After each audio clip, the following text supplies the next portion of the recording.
A paz do Senhor para todos os irmãos, todos os superintendentes da escola bíblica, obreiros, pastores, alunos e todos os irmãos e irmãs que estão conectados aqui conosco nesse podcast. Estamos hoje mais uma vez na presença de Deus para fazermos um breve comentário acerca dessa lição tão maravilhosa, que é a lição número 5, da classe juvenis, cujo tema é amor ao próximo.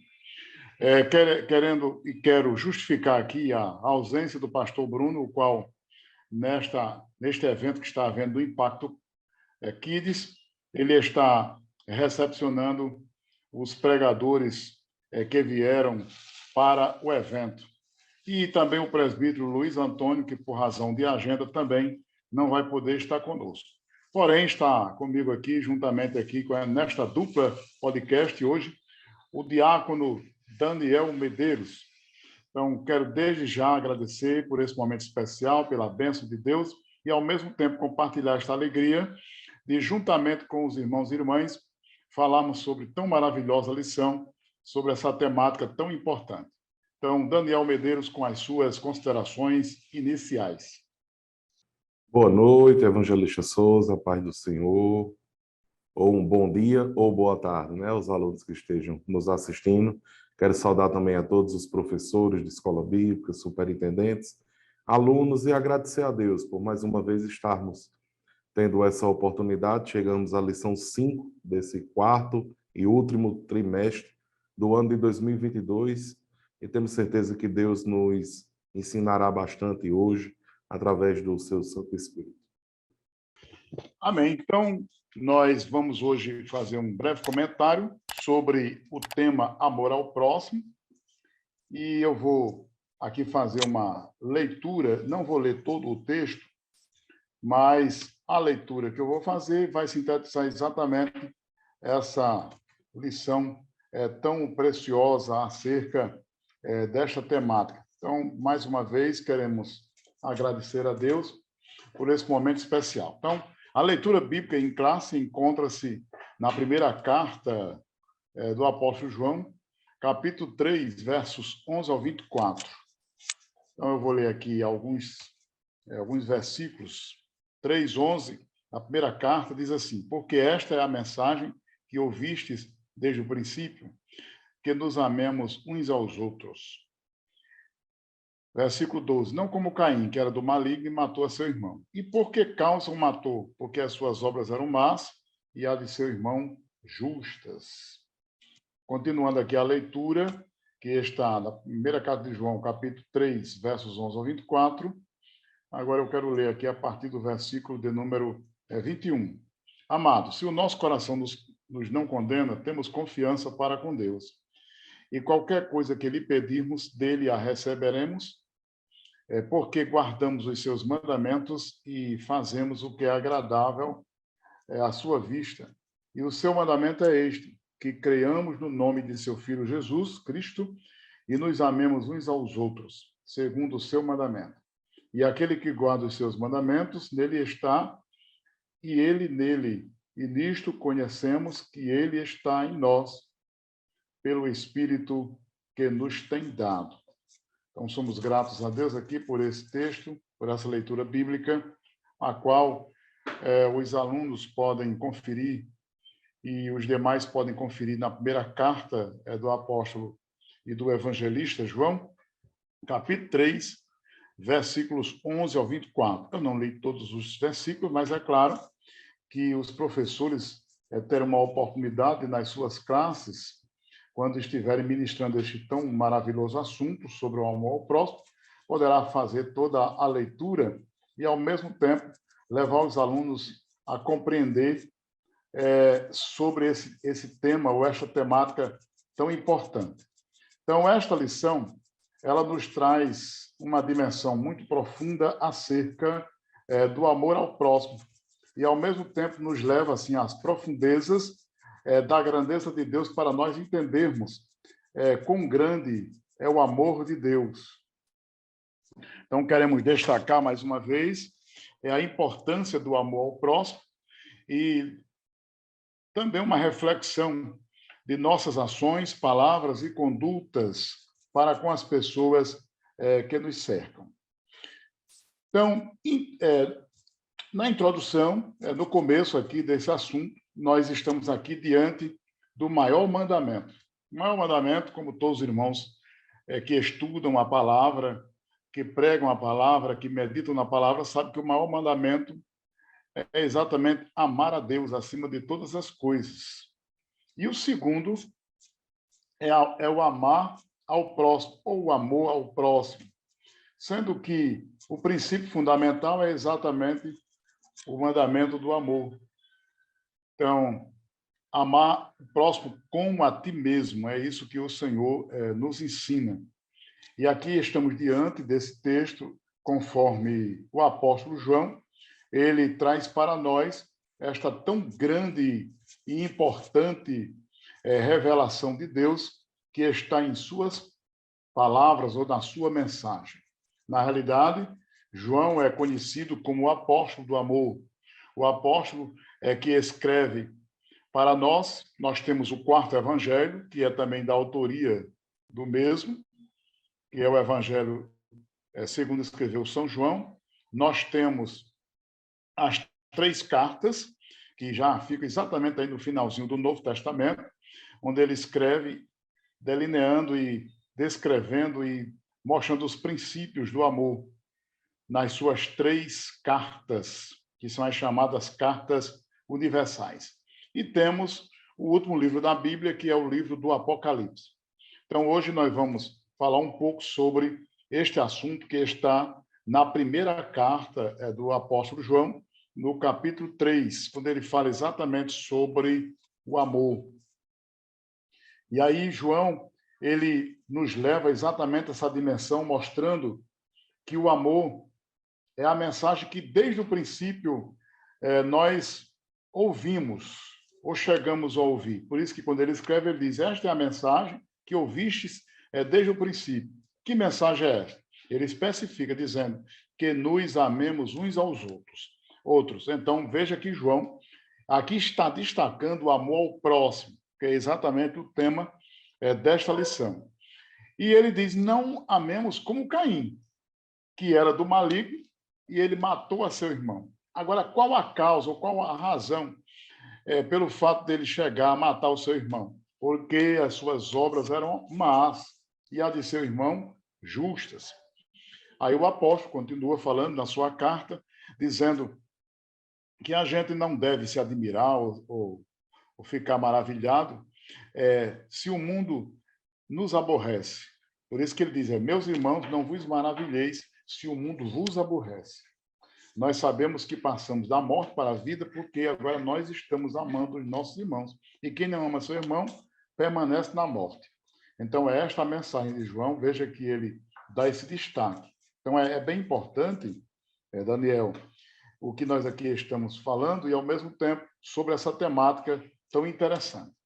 Então, baseado exatamente neste tema, neste assunto amor próximo, é que nós queremos, com o nosso coração aberto, mostrar que esse mandamento é um mandamento que ele faz parte e é a essência do cristianismo, é o amor. Então, amamos a Deus, mas também devemos amar o próximo.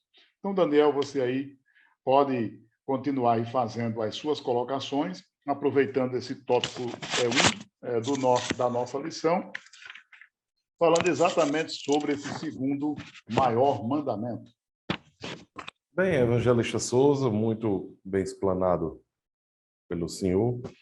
E que tema maravilhoso, né? Falar acerca do amor e, principalmente, através do Evangelho de João.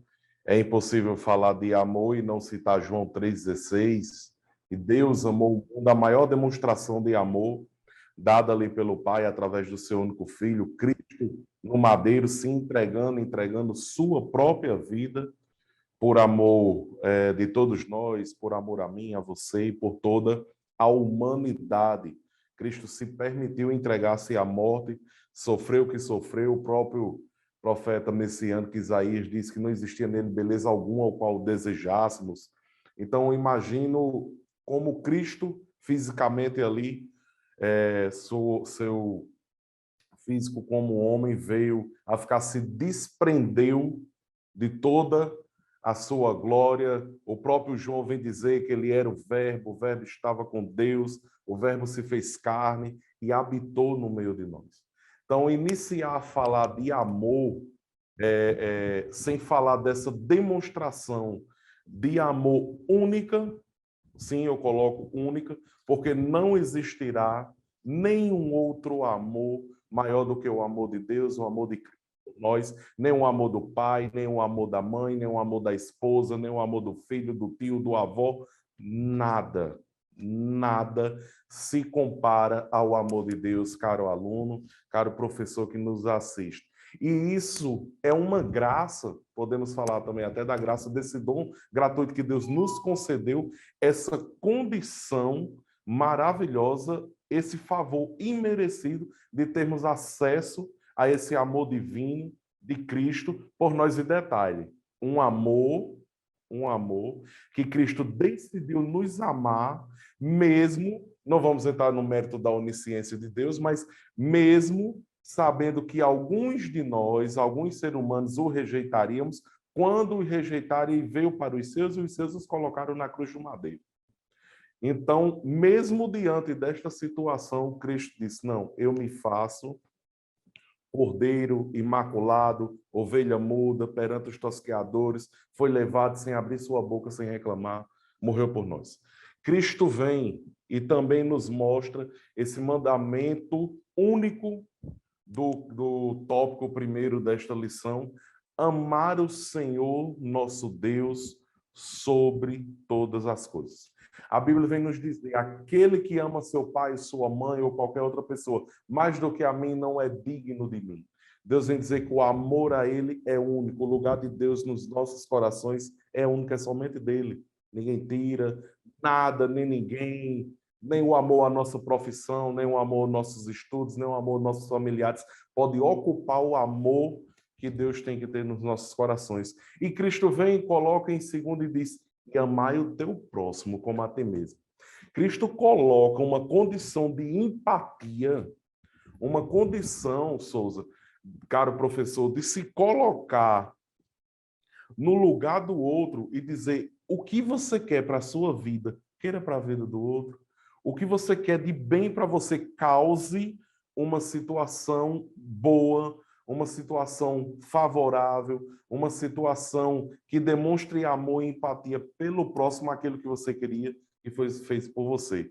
E ainda encerro esse meu comentário inicial, que muitos, às vezes, alunos que nos assistem, Jesus veio, instituiu a graça, o mandamento agora é só amar a Deus, só amar o próximo e está tudo resolvido, a lei passou. Não. Não vamos entrar nos métodos, dos mandamentos cerimoniais, que a aula não é para isso, mas os mandamentos morais, eles continuam vivos, eficazes, como sempre foram, desde quando foram dados a Moisés. Então, Cristo veio para nos oferecer a graça através de um amor incondicional, porque sabia que era impossível alcançarmos a salvação através da lei. Mas a lei do Senhor continua viva da mesma forma. Então, Souza, falar desse amor, e quem é o meu próximo? Quem é o meu próximo? Essa é uma pergunta que o comentarista deixa no tópico 1.2 da lição e nos faz essa indagação. Onde identificar o meu próximo? Onde identificar esse amor que Cristo cobra de cada um de nós para termos com o nosso próximo. Então, deixo esse restinho desse 1.2, Souza, para você. Quem é o nosso próximo, Souza? Você fez aí uma boa colocação, começando aí sobre a razão maior do amor, né? Que é o amor de Deus, que é o amor que nos move, e é exatamente a força motriz, por que não dizer que também é a matriz de todas as coisas, né? O amor, por sinal, no fruto do Espírito se menciona primeiro, é o fruto do Espírito, o fruto do Espírito é amor, aí depois é que descreve aquela diversidade de virtudes como consequência exatamente do amor que é a raiz. E como o assunto hoje é o amor próximo, exatamente, é como se a gente estivesse aqui comentando a segunda parte das tábuas da lei, podemos dizer assim, ilustrando, porque os mandamentos, conforme a Bíblia nos mostra, nos ensina, no Antigo Testamento, quando foi dado a Moisés, E as tábuas da lei, ela sintetiza isso. O amor a Deus e o amor ao próximo. Então, a primeira parte tem a ver com o amor a Deus. Quem ama a Deus, lógico que ele não busca a idolatria. Quem ama a Deus, ele não vai substituir Deus através de imagens de escultura ou através de qualquer outra coisa que possa substituir Deus. Quem ama a Deus não vai profanar o seu santo nome. Por quê? Porque ele sabe que o nome de Deus é um nome santo. Quem ama a Deus, lógico que ele prestará culto. Então, essa primeira parte dos mandamentos tem a ver com amor a Deus, mas também tem a segunda parte, né?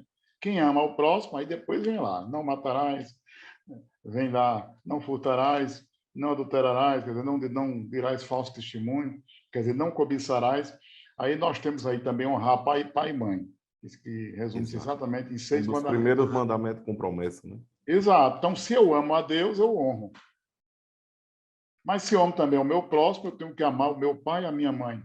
A afetividade. Se eu amo ao próximo, eu não posso furtar o que é o próximo. Se eu amo ao próximo, eu não posso matá-lo. Se eu amo ao próximo, eu não posso cobiçar o que é dele, no sentido de querer mesmo para si, no sentido egoísta. Se eu amo ao próximo, eu não posso injuriá-lo ou caluniá-lo, ou mesmo honrar ou manchar o seu próprio nome. Bem, já exatamente. imaginou, Sim, já vou imaginou falar. se toda a humanidade decidisse amar ao próximo? Exato. Então, Teríamos, aí alguém diz teríamos um assim, mundo muito diferente. exato, alguém diz assim, mas o amar que todo mundo fala termina. Tem uns que criticam. Aí são hipócritas porque a gente não ama. Sim, mas é porque às vezes ele está fazendo essa colocação porque ele está cobrando um amor para ele. Que é esse o problema de muita gente. Por exemplo, você vê muita gente se queixando, ou nas igrejas, ou na vida secular. Fulano de tal fala tanto em amor, mas ele não demonstra esse amor, porque ele quer atenção para ele. Porque às vezes a gente não consegue, por exemplo, até ajudar materialmente alguém, uma pessoa, mas no geral a gente está sempre dispensando para alguém uma ajuda ou então um amparo. Não é para aquela pessoa especificamente que às vezes está cobrando amor. Eu tenho muito cuidado e às vezes até desconfio de pessoas que vivem cobrando amor direto, tanto da igreja como das pessoas, ou como de alguém. Porque, na realidade, essas pessoas elas têm algum problema. Porque o amor você não é um ressentimento de você viver cobrando. Você tem que viver isso aí. E João traz exatamente essa performance. João ele trata exatamente sobre isso. O amor ele é muito mais do que isso.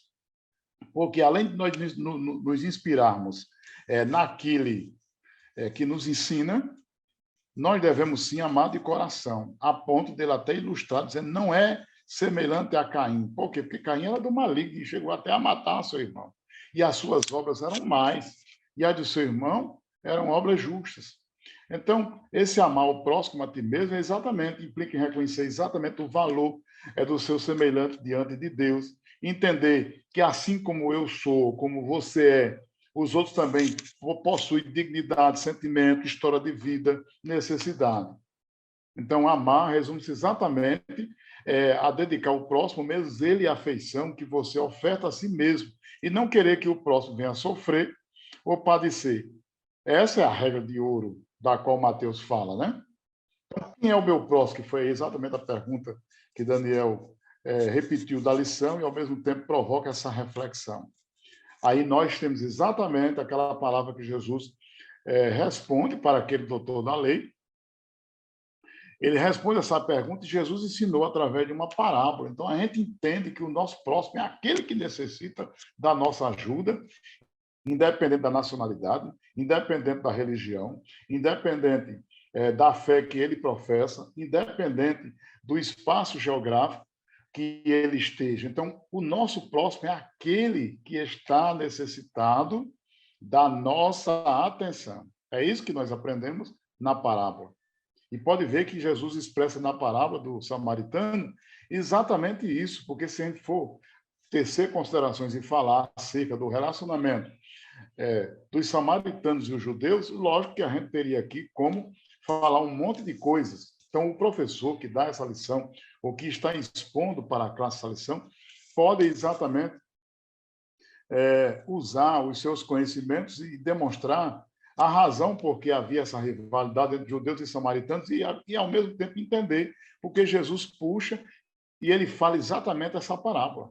Então, nesse ensinamento, pode ver que Jesus apresenta lá dois religiosos, que é o sacerdote e o levita. E todos eles, se nós formos analisar do ponto de vista deles, eles estavam apressados para realizar uma obra cerimonial e até mesmo prestar uma atividade de culto lá no templo. No entanto, a postura daquele sacerdote e a decisão daquele levita, Jesus questiona porque a motivação maior deles não estava dentro do seu coração. Mas assim, a motivação daqueles dois, tanto do sacerdote como do levita, eles estavam preocupados em cumprir os aspectos cerimoniais da lei, quando na realidade, se eles fossem cumprir, até como Daniel falou, o aspecto moral da lei, aí exatamente Jesus ilustra com aquele samaritano que veio e que faltou na vida do sacerdote e do levita. E veio socorrer aquele homem que estava lá caído, açoitado, angustiado e havia sofrido aquele assalto e aquele horror. Então, esse é o meu próximo. Quem é meu próximo? É aquela pessoa que precisa do meu amparo, em que eu possa ajudá-lo, para que ele possa de novo retornar às suas atividades. Essa parábola é muito pedagógica. Essa parábola é muito instrutiva. Esta parábola é muito didática. Esta parábola, ela nos ensina o princípio de nós entendermos que, além da nacionalidade, da fé, ou das pessoas, ou daquilo que ele professa, até mesmo aqueles que são contraditórios, aqueles que pensam diferente de nós não podemos respondê-los com violência ou com ira ou com rancor em nosso coração. Ele socorreu aquele samaritano, socorreu aquele viajante ferido, e assim Jesus nos ensina que o próximo é todo ser humano carente de nossa ajuda e que nós exatamente devemos agir como aquele homem da parábola do bom samaritano, que estendeu a sua mão, independente de qualquer tipo de preconceito cultural, religioso e social. Ah, mas aqui você está dizendo que a gente tem que concordar? Não, eu não estou dizendo que eu tenho que concordar com a posição de alguém. Eu tenho obrigação moral de demonstrar amor. É diferente, eu não sou obrigado a concordar com determinadas condutas de alguém. Mas eu tenho um princípio, eu tenho que demonstrar o amor verdadeiro, que ele transpõe todas as barreiras. Este é o ensinamento de Jesus. Este é o que o Senhor veio nos ensinar. Mostrar exatamente a importância de amar ao próximo. E aí, aqui na lição, tem exatamente a expressão: quem não ama não é de Deus. Então, nós somos todos especiais diante do Senhor, fomos criados conforme a sua imagem e semelhança, e ele nos criou mesmo quando nós éramos inimigos de Deus. Então, Daniel, como nós aqui estamos falando exatamente sobre essa relação do amor, eu desejo aí que você faça uma exposição falando exatamente sobre essa importância de amar, que é exatamente o tópico 2, sobre essa parte aí que fala sobre a importância de amar ao próximo, que se subdivide exatamente sobre quem não ama não é de Deus, e que ele nos amou quando mesmo nós éramos inimigos do Senhor. Aí nós temos uma lição maravilhosa sobre a reconciliação na pessoa de Jesus.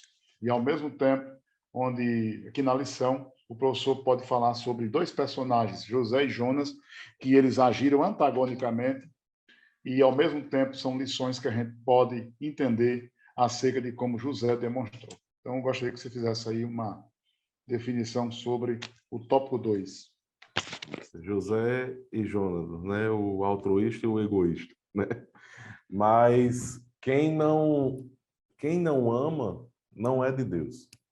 É uma afirmativa forte, uma afirmativa que nos deixa uma reflexão. Imaginemos, por um dado momento, se Deus deixasse de nos amar, Suzy. Agora. Pensa aí numa fração de segundo só. Se Deus deixasse de nos amar, Se Deus deixasse, se Deus... Seria o nosso fim. Literalmente, seria o nosso fim. E quando falamos de fim, não falamos desse fim físico, carne, que isso aqui vai findar, voltará ao pó, mas seria o nosso fim espiritual, nosso fim numa vida, numa eternidade. Então, eu costumo dizer todos os dias que minha esposa, ela tem uma frase interessante, Olivia, que desde que a gente namorava, uns 10 anos atrás, eu ouço ela falar essa frase e ela diz assim, ela diz, olha, às vezes a gente passa as dificuldades, passa as angústias, passa os altos e baixos das nossas vidas, na vida espiritual, isso é comum, ninguém é super-homem, nem super-mulher, né?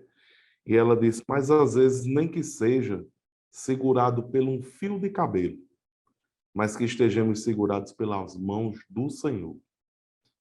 Então, isso é uma frase, e eu fico imaginando, Souza, existe às vezes uma conotação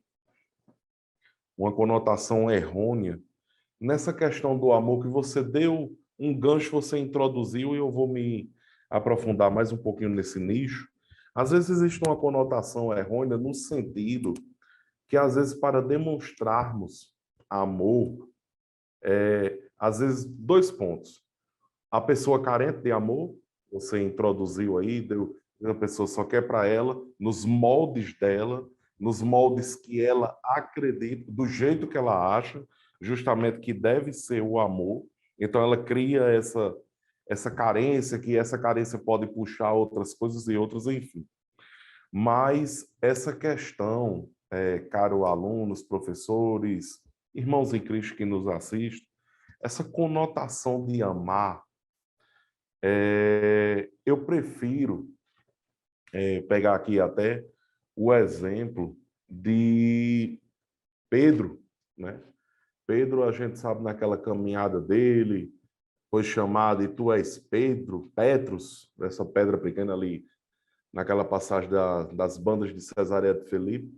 E Pedro teve todo aquele contexto na vida dele, e negou e tal, e Pedro veio se converter realmente após a morte e ressurreição de Cristo, e Pedro entendeu literalmente a mensagem do Evangelho. Ainda teve aqueles impasses ali com Paulo, questão de acepção, de quem é circuncidado, de quem não é. Depois Pedro vem e reconhece, Deus não faz acepção de pessoas, etc, etc, etc. Mas Pedro, com todos os seus erros ali, mas eu acredito que em um dado momento da vida de Pedro, principalmente ele como se levantou ali como líder dos apóstolos para tocar, para levar ali a igreja. Mas em um dado momento, Souza, quando Pedro teve um encontro com a sua conversão, mesmo com seus erros, Pedro passou a amar de um modo significativo a Cristo. Não quero aqui afastar de modo algum e nem vou nem negligenciar a ação exortativa. Essa palavra está certa, Souza? Exortativa está, né? Vem de exortar. Está correto, acredito que está correto. Esse comentário que eu vou fazer agora, eu não quero, mas eu vou falar como o nordestino fala de um modo mais fácil. Eu não vou passar a mão na cabeça de Tomé, porque Tomé foi incrédulo, Tomé realmente só creu quando viu, quando tocou na seri. Mas eu fico imaginando ali, uma vez um amigo pregador disse que eu era advogado Tomé. Mas eu fico imaginando ali o desejo que Tomé teve, eu até fico pensando assim, estava todos ali reunidos, bem rapidinho, todos reunidos. Aí Pedro olhou para Tomé, não vai procurar isso na Bíblia não, viu, irmão? Isso é uma conjectura para ficar fácil da gente conversar aqui nesse podcast. Pedro olhou para Tomé e disse, Tomé, vai comprar ali um pãozinho para retomar com café? Aí Tomé se ausenta, Jesus chega. E chega e eu imagino aquela festa linda, e muito choro, e muito abraço. Aí Jesus vai embora, Tomé volta. Tá aquele alvoroço, o mestre esteve aqui, o mestre está aqui. Tomé disse, eu só acredito... Ah, incrédulo. Eu só acredito vendo. Souza, mas eu começo a analisar também outro lado. Tomé, mas eu tive junto, eu dormi, eu comi, eu tive os pés lavados, eu vivenciei com ele, eu fui escolhido, eu vi os milagres, eu acompanhei tudo o que vocês acompanharam. Então eu quero ver também, eu quero sentir, eu quero tocar, eu quero abraçar, eu quero... Repito, não estou passando a mão na cabeça.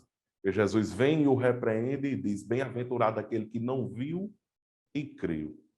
Mas resumindo tudo isso, agora vamos falar do polido, do eloquente, do poliglota. Nada contra quem fala bonito. Eu tento, me esforço todos os dias para falar bonito. Mas o que foi que Judas fez?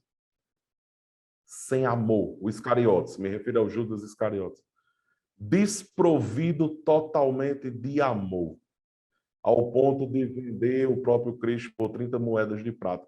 Souza, então a gente chega num contexto, falar de amor às vezes se torna tão fácil, mas é uma responsabilidade tão grande, porque, voltando para o início da fala, que para eu te amar, Souza, para eu te amar, eu não preciso estar de um jeito bem fácil de entender mesmo, lhe colocando nos braços, lhe balançando, lhe dando cheiro. Souza, eu lhe amo. Apesar que você pedir para eu fazer isso um dia, eu faço, eu lhe boto nos braços.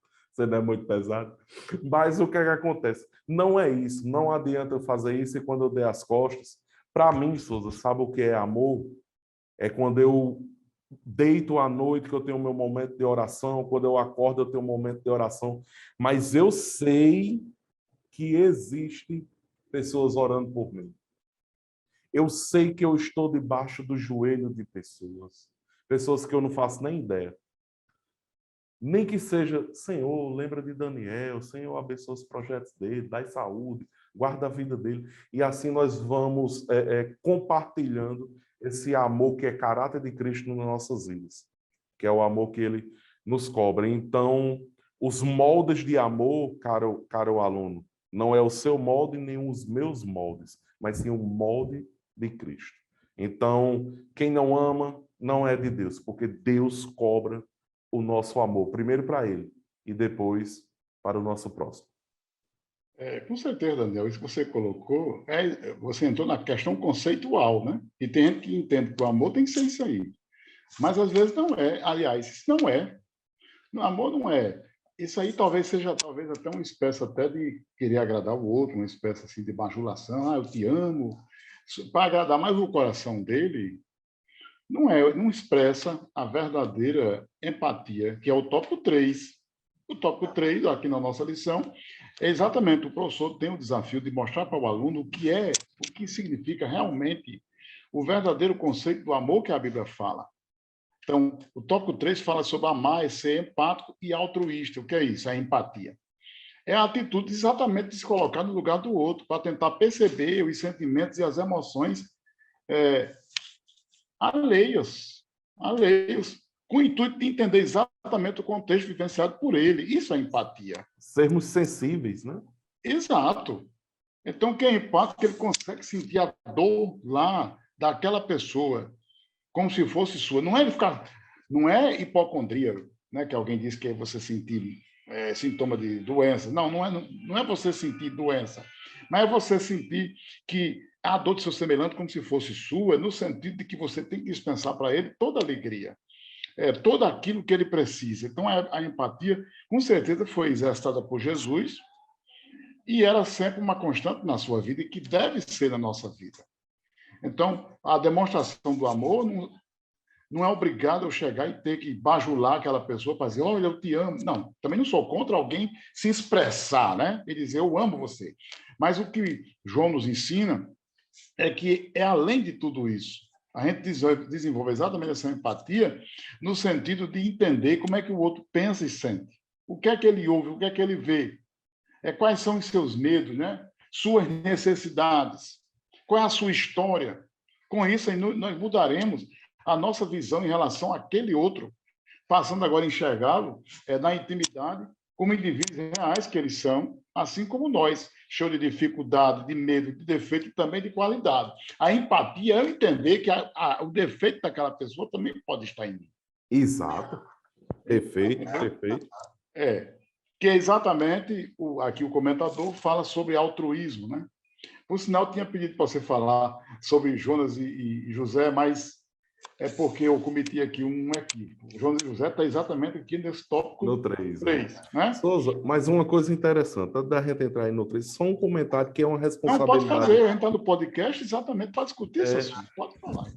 Rapaz, olha, o camarada que teve a ideia, ou a camarada de criar o podcast, foi um negócio muito bom, porque é uma conversa muito O agradável. podcast é isso aqui. É isso. E o interessante, existe um fator, aliás, o amor. Eu vou soltar só o tema, mas eu queria ouvir. O amor, ele não pode colaborar e nem corroborar, nem colaborar e nem corroborar por questões, isso aí também, a gente tem que ter um certo cuidado com isso, no sentido de que irmãos que nos assistem, principalmente professores, se quiser pegar esse subsídio, esse gancho para fazer esse comentário aí na sua sala com os seus jovens, juvenis aí, a questão que o amor também ele não é remédio no sentido que uma pessoa venha a errar, Souza, venha a transgredir, porque o finalzinho do tópico 2, mesmo sendo inimigos, Cristo nos amou. Mas vamos ver o conceito de inimigos. Inimigo que transgrediu, inimigo do homem adâmico, que caiu, que pecou, que manchou, que quebrou o concerto, que quebrou a aliança. E Jesus vem e restitui essa aliança. Isso é uma coisa. Isso é uma condição. Agora, o irmãozinho, a irmãzinha, ou Danielzinho, vou me colocar na situação, ou Danielzinho, sabe do amor. Eu sei, rapaz, Souza demonstra ter um apreço por mim, Souza demonstra gostar de mim, e eu erro, Souza, por consciência, erro, literalmente por consciência, sabendo o que estou fazendo, e dizer, não, mas Souza me ama. Então, Souza vai aliviar aqui a minha barra porque ele me ama. Não é por aí, não. Exato. Então, eu queria, Esse Souza, conceito, queria que você está comentasse errado. exatamente, esse conceito está errado. Então, eu achei interessante trazer esse ponto também, porque o amor é como a própria palavra diz. Deus só repreende a quem ele ama. Entendeu? Então, cabe essa questão também de conduzir naquilo que é correto para achar que o amor é somente, não em qualquer situação, não. Muito Eu pelo amo contrário. e deixa ele fazer o que ele quiser, porque eu amo. Muito, Não é muito assim. pelo contrário. Souza estaria, nesse exemplo que eu criei aqui, hipotético, Souza estaria corroborando com o meu erro, se chegasse para mim e disse, não, vamos resolver, não, isso acontece. Não, não é por aí não. Então, Souza nos deu um ganchozinho aí, Não, nosso evangelista, nosso mestre. não, com certeza que você falou, claro que é o contrário. Se eu amo, eu tenho que corrigir com amor aquela pessoa que demonstra uma atitude que é contrária aos princípios da Bíblia, da palavra.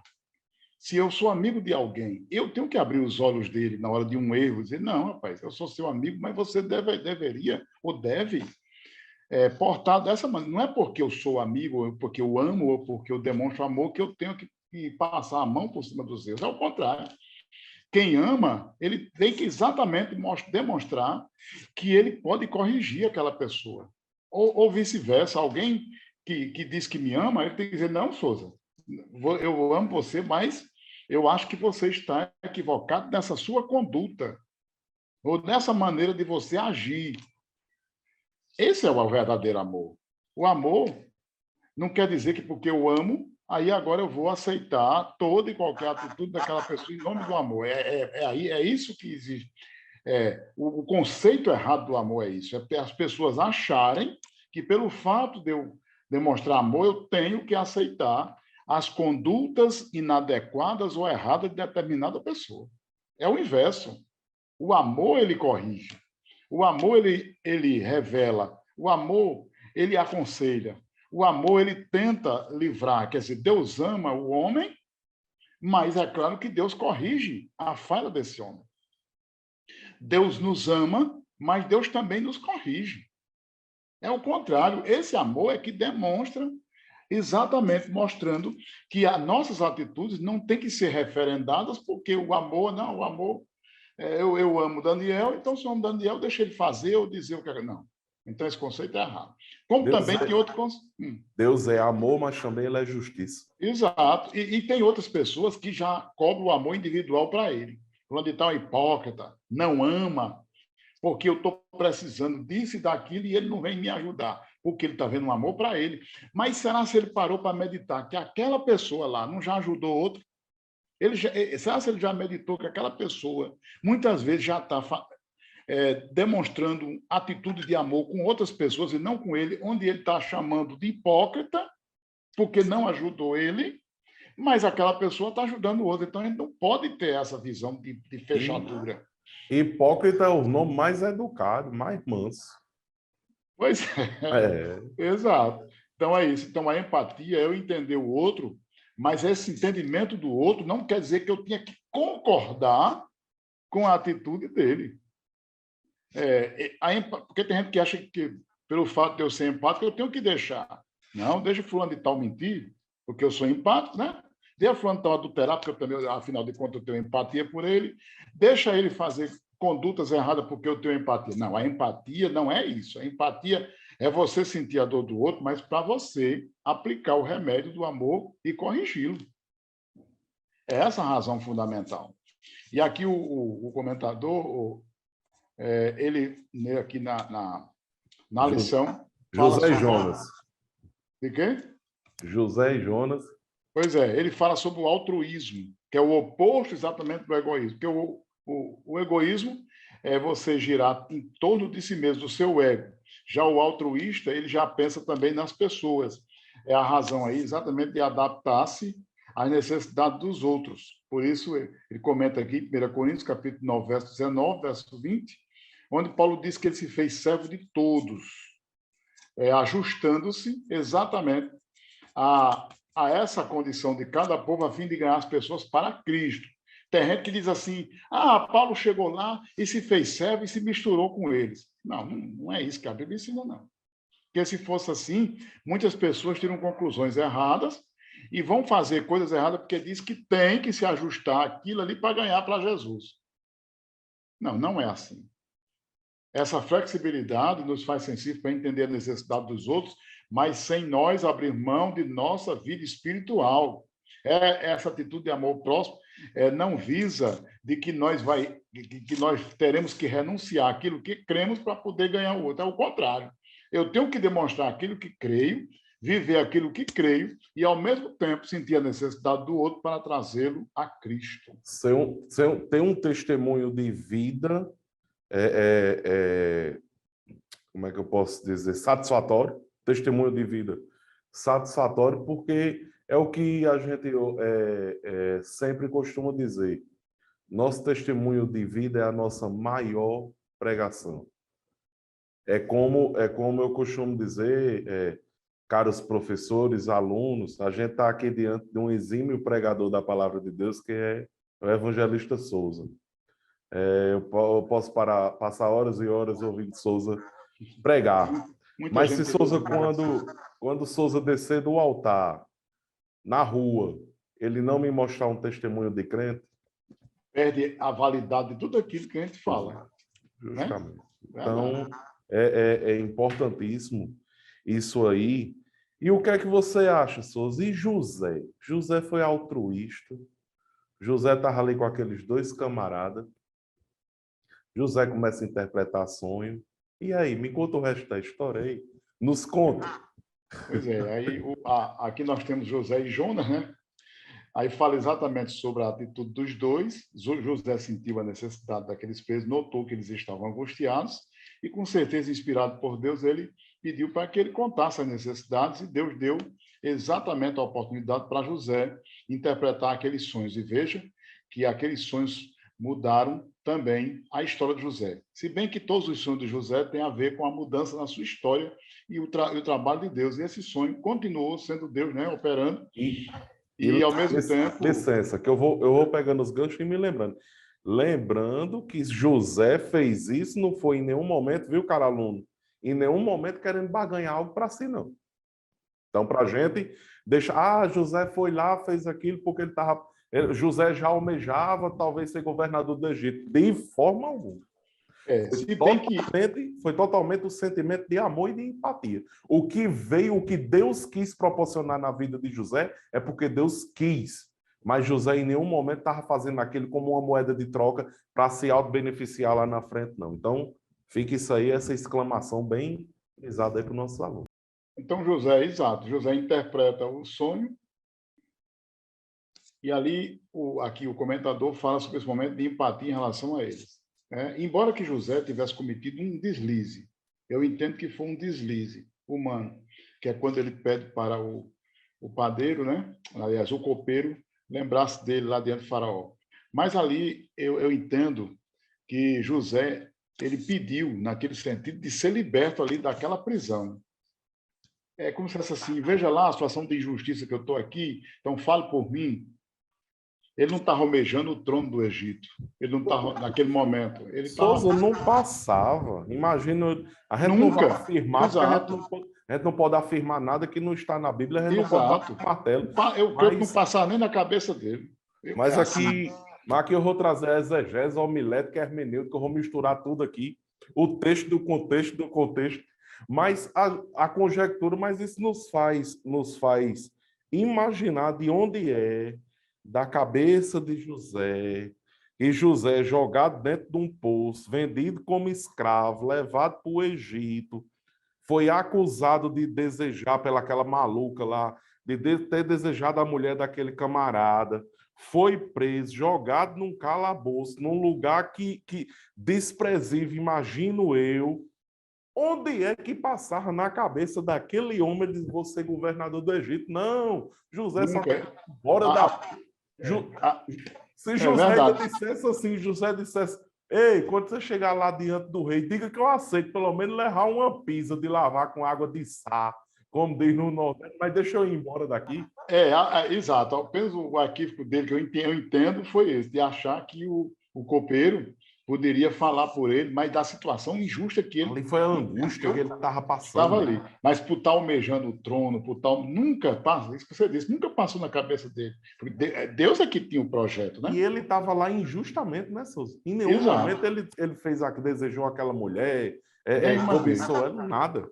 Exato. E Jonas, já o inverso. Jonas já não teve empatia pelo povo, porque recebeu a mensagem, a missão, entendendo que Deus iria exatamente julgar o povo.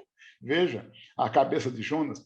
Ele pregou a mensagem, olha, dentro de 40 dias Nínive será subvertida, né? Então ele entendeu que Deus iria fazer aquilo. E, no entanto, Deus mostra que o arrependimento muda os rumos e os acontecimentos materiais da vida do homem.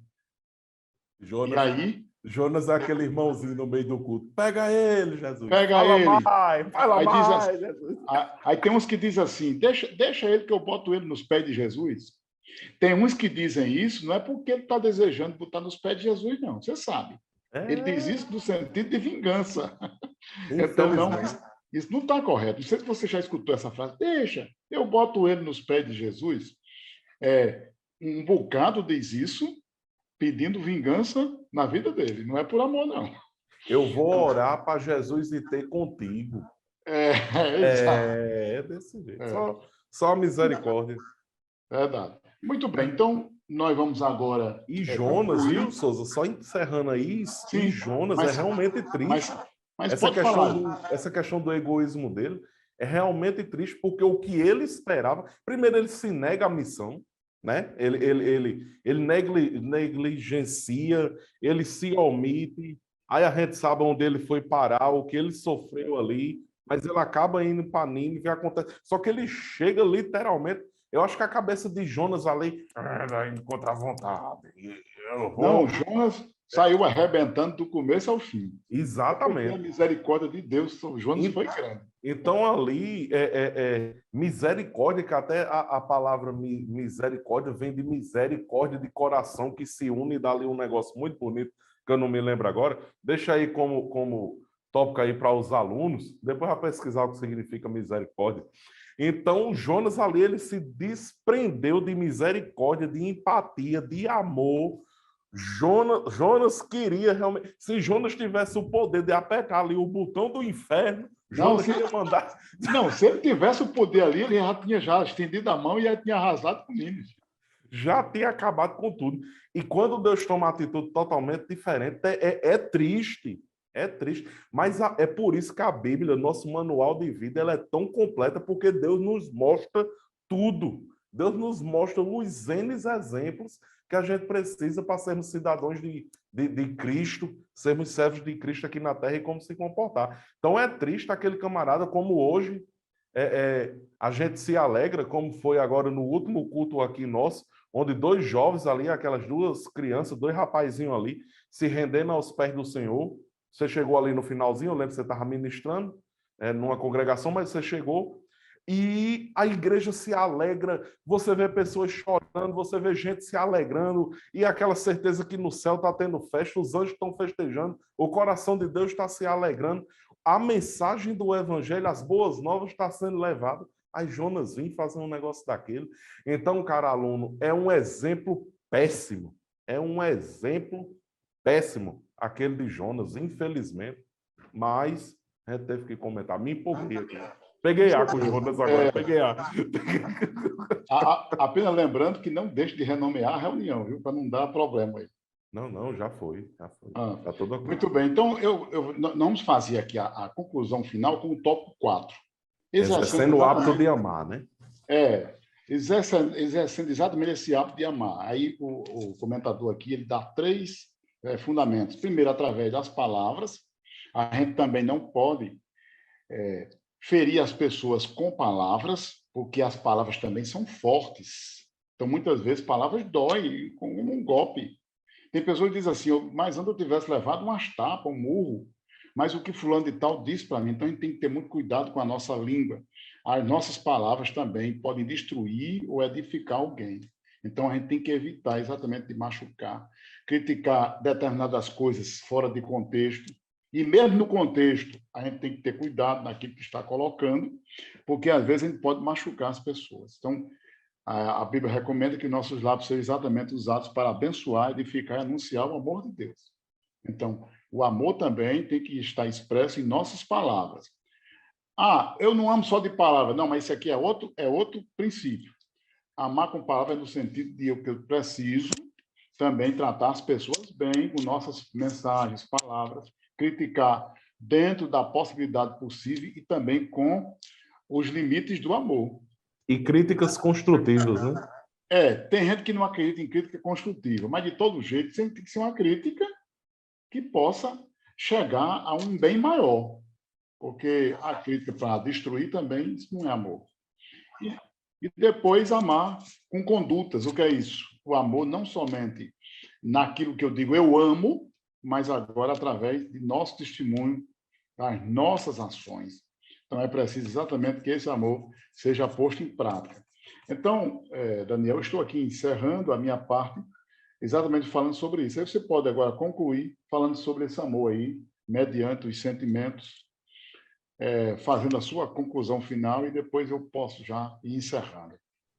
Pessoas, aí falando o amor com sentimento, realmente, eu acho que é onde culmina, onde a gente chega a um denominador final, realmente aquele sentimento que por algumas das vezes, ou com nossos entes queridos, familiares, amigos próximos, a gente realmente demonstra, como foi dito, é bom demonstrar, é bom você olhar, tanto é bom ouvir, mas como é bom dizer, eu lhe amo, eu gosto de você.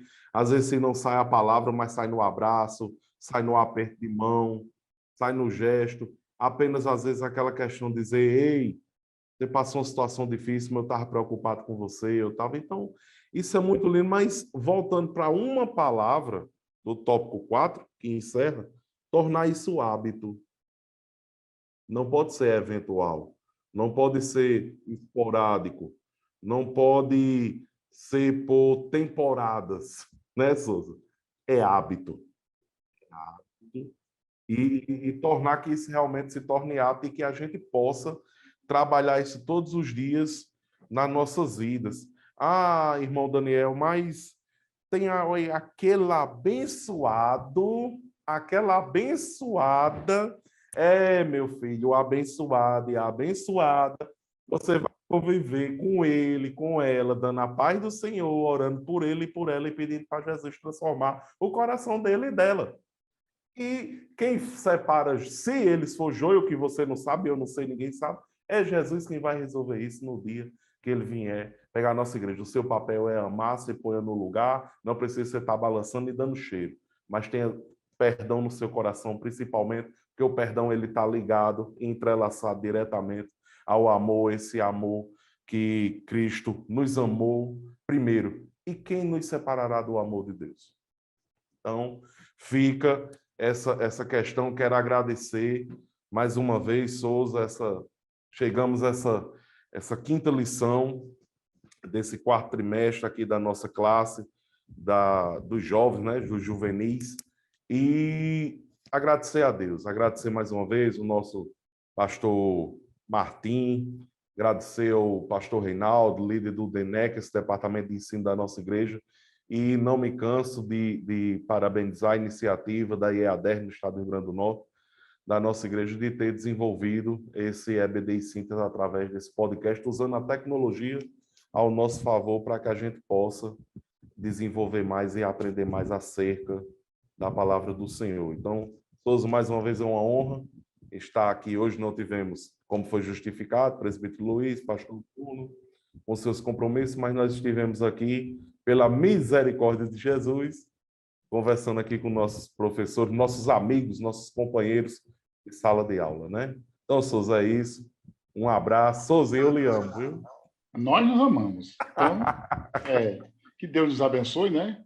E o professor pode concluir mostrando sobre a queda da humanidade, do Jardim do Éden, que o homem aí passou agora a ter aquela natureza egoísta, perversa, e o mandamento de amar é o remédio. É a tarefa fundamental para a gente viver uma vida de renúncia, renunciando ao orgulho, egoísmo, porque em Cristo nós tudo podemos fazer. Então, diz, tudo posso aquele que me fortalece. Exatamente isso, no sentido do amor e da bênção. Então, portanto, vamos pedir ao Espírito Santo que plante em nosso coração aquele amor incondicional ao nosso semelhante, em especial até mesmo aquele que nos aborrece. Alguém diz assim, coisa difícil, mas é assim, mas é um mandamento. Se a gente ama apenas aqueles que falam bem de nós, é um amor meio duvidoso, mas é isso que Jesus nos ensina. Então, que Deus nos abençoe, que a gente possa, mesmo diante das nossas limitações naturais, da nossa vida, mas a gente possa cumprir o ídolo de Jesus, amando as pessoas, o mandamento do Senhor. Então, que Deus nos abençoe, a todos vocês que atravessaram aqui esses momentos, e que a bênção de Deus esteja sobre cada um, em nome de Jesus. Bênção de Deus. Amém. A paz do Senhor a todos.